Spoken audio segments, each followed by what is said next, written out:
मी आज माझ्या भावंडांसोबत पहाटेच ट्रिपसाठी निघाले होते। पहाट झाल्यानंतर सकाळ झाली। गाण्यांच्या आवाजामध्ये नाचत गात आमचा प्रवास सुरू होता।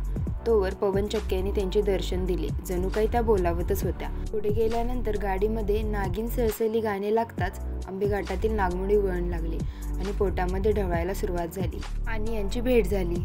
नाश्त्यासाठी आम्ही हॉटेल सुभाग आंबेगाव येथील फॅमिली रेस्टॉरंटमध्ये थांबलो। तिथे थांबल्यानंतर पोट भरून नाश्ता केला। नाश्ता करून झाल्यानंतर तिथून आम्ही पुढच्या प्रवासासाठी निघालो। रस्त्यातली लाल माती बघून कुठे कोकणात आल्यासारखं वाटलं। ही नारळाची झाडं जणू काही आमच्या स्वागतासाठीच उभी होती असं वाटत होतं। नानिजधामच्या प्रवेशद्वारामधून प्रवेश केल्यानंतर आम्ही गाडी पार्क केली आणि आमच्या पुढील देखाव्यासाठी आम्ही खाली उतरलो। खाली उतरल्यानंतर असं समजलं की महाराजांच्या भेटीसाठी भली मोठी रांग आहे, त्यामुळे आम्ही लांबूनच दर्शन घेतलं। त्यानंतर खाली उतरल्यानंतर आम्ही आद्य जगद्गुरू रमानंदाचार्य सभागृह तसेच मंदिराच्या बाहेरील देखावा अनुभवला। देखावा हा फारच सुंदर होता। मंदिराच्या बाहेरच महाराजांचा तुम्ही जगा आणि दुसऱ्याला जगवा हा सुंदर असा संदेश दिला होता।